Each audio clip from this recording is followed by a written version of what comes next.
नमस्कार दोस्तों, स्वागत है आपका Pankaj Kumar acupressure YouTube channel में। दोस्तों आज हम बात करेंगे गर्दन के दर्द की। गर्दन के दर्द का कारण क्या होता है, उसका उपचार क्या है एक्यूप्रेशर थेरेपी में, और किस तरह से आप इस प्रॉब्लम को ठीक कर सकते हैं। दोस्तों उपचार बहुत ही सरल है, बहुत ही सहज है। इस वीडियो को पूरा अंत तक देखिएगा, तभी आप अपनी गर्दन के दर्द को पूरी तरह से ठीक करने के लिए सक्षम हो पाएंगे। दोस्तों आगे बढ़ते हैं इस वीडियो में। सबसे पहले जान लेते हैं कि गर्दन का दर्द जनरली होता क्यों है।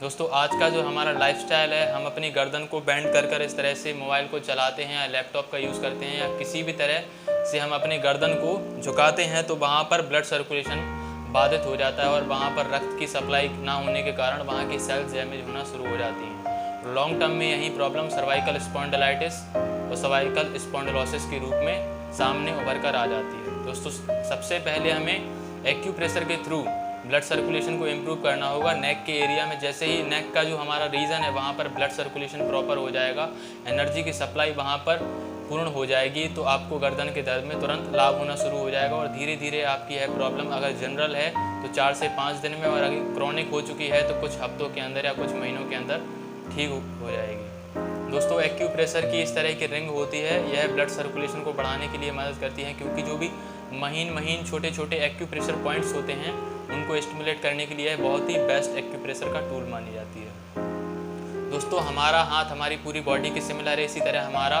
जो गर्दन का करस्पॉन्डेंस है हमारे हाथ में कहाँ पर आएगा इसको भी जान लेते हैं। दोस्तों ये जो हमारे शरीर से 5 एक्सटेंशन निकली हैं, जैसे 2 हाथ 2 पैर और एक हमारी गर्दन, तो ये हमारा हाथ भी इस तरह से जो हथेली है इससे 5 एक्सटेंशन निकली हुई है। एक ring finger, middle finger, index finger और स्मॉल फिंगर, और साथ ही साथ में है थंब।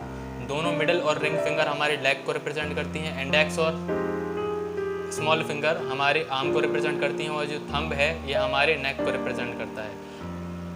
थंब का बैक साइड हमारे फ्रंट ऑफ द फेस को रिप्रेजेंट करता है, और बैक ऑफ द थंब का पार्ट हमारे सर्वाइकल, नेक और गर्दन के रीजन को रिप्रेजेंट करता है। दोस्तों ये जो एरिया है आपको अगर विजिबल हो, ये जो एरिया है हमारे सर्वाइकल रीजन का करस्पॉन्डेंस एरिया है। जैसे ही हम इस पॉइंट पर इस तरह से मसाज करते हैं या किसी भी तरह से इस पर स्टिमुलेशन करते हैं तो गर्दन के जो भी रीजन में स्टिफनेस थी, जो भी पेन था, वह धीरे धीरे 1 मिनट 2 मिनट के अंदर कम होना शुरू हो जाता है। दोस्तों एक्यूप्रेशर की अगर आपके पास रिंग नहीं है तो आप घर में उपलब्ध पेन से ही इस तरह से प्रेशर दे सकते हैं, या पेन भी ना हो तो आप इस तरह से इसको उंगली या क्रीम और लगा के इससे मल भी सकते हैं, इस पर मसाज भी कर सकते हैं। दोस्तों ये मसाज आपको 1 से 3 मिनट करनी होती है दोनों थंब में, क्योंकि हमारी गर्दन सेंटर ऑफ बॉडी के ऊपर आती है, और गर्दन का हम एक दिन लेफ्ट हैंड में और एक दिन राइट हैंड के थंब में मसाज कर कर अपनी प्रॉब्लम को ठीक कर सकते हैं। दोस्तों ये हो गया एक बेसिक उपचार। अगर आपको गर्दन के दर्द में लाभ बना रहे उसके लिए आपको मेथी के दाने चाहिए होते हैं, जिन्हें हम मेंथ्री वे कहते हैं, फेनुग्रीक सीड। इस तरह से आपको टेबल पर बिछा लेने होते हैं। दोस्तों मेथी के दाने जनरली हर घर में मिल जाते हैं। इन मेथी के दानों को आपको टेबल पर एक सीध में लगाना होता है, और ये जो डॉक्टर टेप है इस तरह की 1 इंच वाली डॉक्टर टेप का आपको यूज़ करना होता है, और इसको मेथी के दानों पर इस तरह से लगाकर टेप पर इस तरह से चिपका लेना होता है। दोस्तों इन मेथी के दानों को जहाँ पर हमने गर्दन के करस्पॉन्डेंस पर मसाज की वहाँ पर इस तरह से बांध देना होता है। अगर आपको प्रॉब्लम बहुत सीवियर है, क्रॉनिक है, गर्दन के दर्द के पीछे हमारे हाथों में भी सुनपन या स्टिफनेस या भी जो भी नंबनेस आ रहा है, उसको ठीक करने के लिए आप दोनों थंब में इस मेथी की पट्टी का यूज़ कर सकते हैं। और 6 से 12 घंटे इस मेथी की पट्टी को जब आप लगे रहने देंगे और इस पर जनरली थोड़ा थोड़ा प्रेशर देते रहेंगे तो पुराने से पुराना गर्दन का दर्द में भी पहले दिन से दूसरे दिन से आराम आना शुरू हो जाता है।